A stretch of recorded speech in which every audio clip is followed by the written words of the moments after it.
Bueno, vámonos con el siguiente diagnóstico. Honda Pilot. El cliente viene ahuevado, preocupado, asustado. Agárrenme la imagen, por favor. Por ese gran ruidazo que trae el carro, oiga.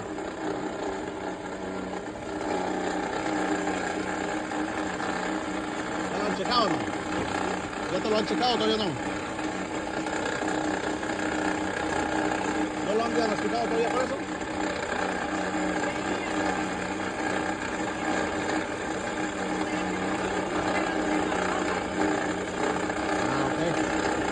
Bueno, dice la señora, apágala por favor. Y ya lo diagnosticaron, le dijeron que era la faja. Pero ustedes, siempre es importante llegar a la conclusión de qué es lo que está pasando. Vea usted, ella no está satisfecha con ese diagnóstico, se viene acá con nosotros y vamos a ver qué es lo que está pasando para decirle la verdad, ¿verdad? ¿Qué es lo que está pasando? Y ese alternador ya se lo han cambiado también. ¿El alternador ya se lo cambió también? Ya, luego se lo cambiaron.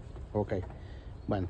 Vamos entonces a empezar a hacer el diagnóstico para saber qué es lo que está pasando. 240-354-8897. Mi Honda Pilot empezó a hacer un gran ruidazo.